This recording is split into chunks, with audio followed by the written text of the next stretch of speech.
Some of you watching this are smiling, but silently falling apart.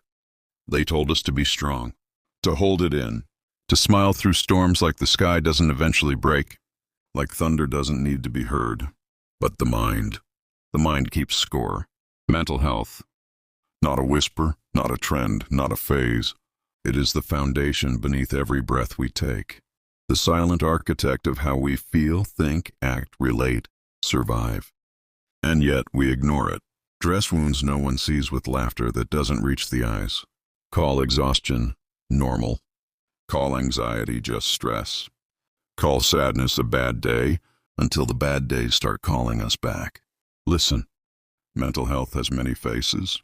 There is anxiety, a racing heart with no finish line, thoughts sprinting marathons at 3 a.m. There is depression, not just sadness, but silence so heavy it drowns out hope. There is bipolar disorder, where emotions rise like fire, then fall like ash. There is PTSD, where the past refuses to stay behind you, echoing louder than the present. And more, so many more. Each real, each valid, each deserving of attention. But what causes this storm inside?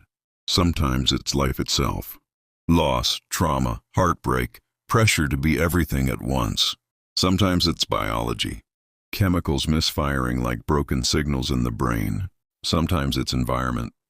Where you grow, what you face, what you're taught to suppress. And sometimes it's everything at once. So what do? We pay attention to the quiet changes, to the friend who laughs less, to ourselves when rest feels impossible or getting out of bed feels like climbing mountains.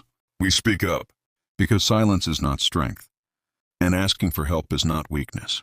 We seek support from friends, from family, from professionals who understand the language of healing.